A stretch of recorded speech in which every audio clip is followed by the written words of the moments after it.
Today we're solving equations with brackets. We're going to use our algebra skills to help us solve these equations. The first example here says solve for the variable. Now you'll notice that in part A here we have the number 3 and it's in front of the bracket of x plus 5.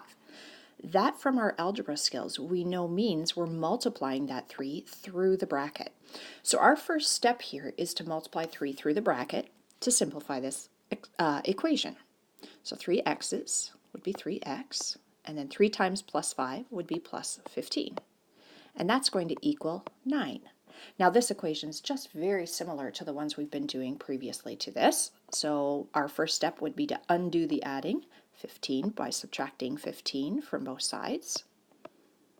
There we are. And if we subtract 15 from the 9, we're going to get a negative 6. And what we're left with on the other side, on the left side, we've got plus 15 and a minus 15. They undo each other, leaving us with just the 3x. So we have 3x's, or 3 times a number, equals negative 6.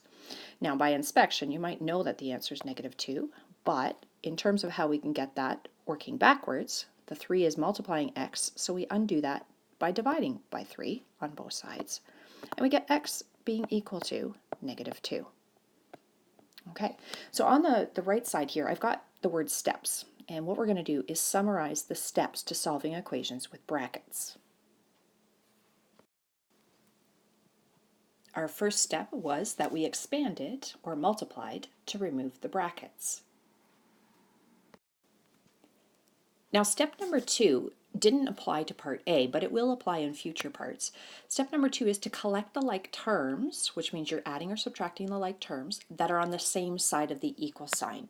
So when we get into the more complex ones, we will need to do this. Similarly, when we get to some more complicated examples, we'll need step 3, which is to get the variables together on one side of the equal sign. And then once we get the variables on one side of the equal sign, we're going to do step 4, which is to isolate or solve for the variable. Get the variable all by itself like we have done before. So make sure you've copied that down onto your notes so that you have it in a place that you can refer back to if needed.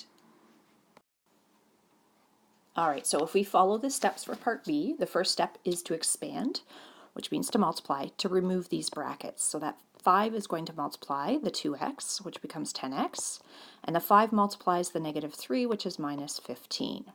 And that collectively is equal to negative 43. This is a question where we don't have to worry about step 2 or step 3. We only have variables on one side already. So now we're going to add 15 to both sides to undo the subtract 15. So we get rid of adding and subtracting first. That eliminates that piece of it. Leaves us with just a 10x left on the left side of the equal sign. And negative 43 plus 15 is equal to negative 28. And then we're going to divide both sides by 10 to get 1x, because right now that's what 10x's are worth, or 10 times the variable. That means my variable x is equal to negative 2.8. All right, let's look at part C. Why don't you try part C? Put the video on pause, and then you can check your work afterwards. Okay, if you've done your work here, you should have 4 times the 2, which is 8. And then the 4 has to times the multiple, the minus x, which is minus 4x. And that's going to equal 20. All right, now for some of you this is a little uncomfortable because the x is second and we like to sometimes have that first. So switch it if you prefer. I'm going to put the minus 4x first and then the plus 8 second, just to make it more familiar. But you don't have to do this step, it's just some students do find that easier. All right, we're going to subtract 8 from both sides. You should have a minus 4x equaling, and that should equal 12. Then we're going to divide both sides by negative 4 because it's multiplying the x and we need to undo that. And then 12 divided by negative 4 is a negative 3. All right, so hopefully that's good for you so far. Now the next ones get a little bit more complicated. We're going to add step 3 and step 2 eventually here as well. So let me go to my next page. Here we are here. So for part D, we now have to still do step 1, which is remove brackets by multiplying. But now I have to do that twice because there's 2 sets of brackets, one on either side.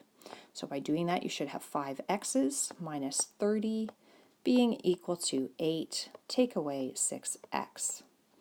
All right, step number 2, I don't have to worry about collecting variables on the same side of the equal sign because I don't have any like terms on the same sides.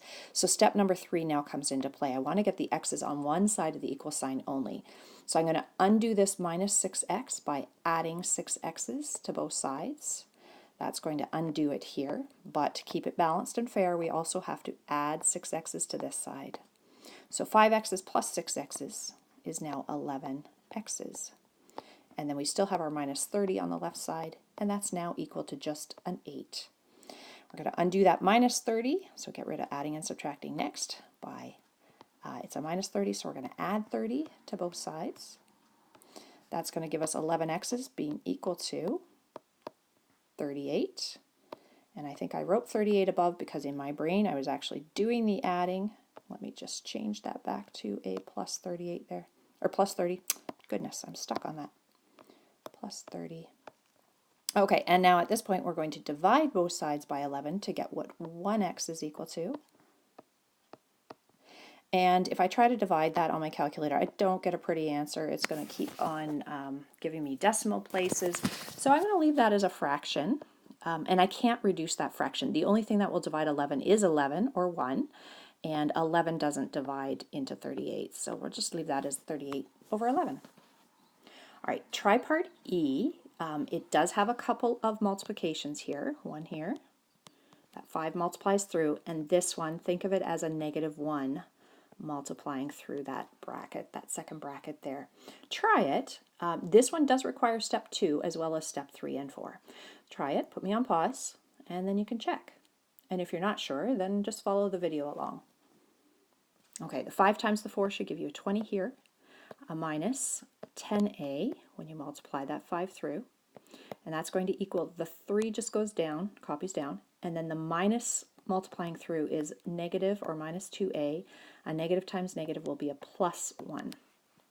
All right, now I'm looking for step 2. Do I have any like terms on the same side of the equal sign? And I see a plus 3 and a plus 1. Those can be combined, so that's my next step that I'm going to perform here. 20 minus 10a is going to equal 3 plus 1 is 4, and I still have the minus 2a there.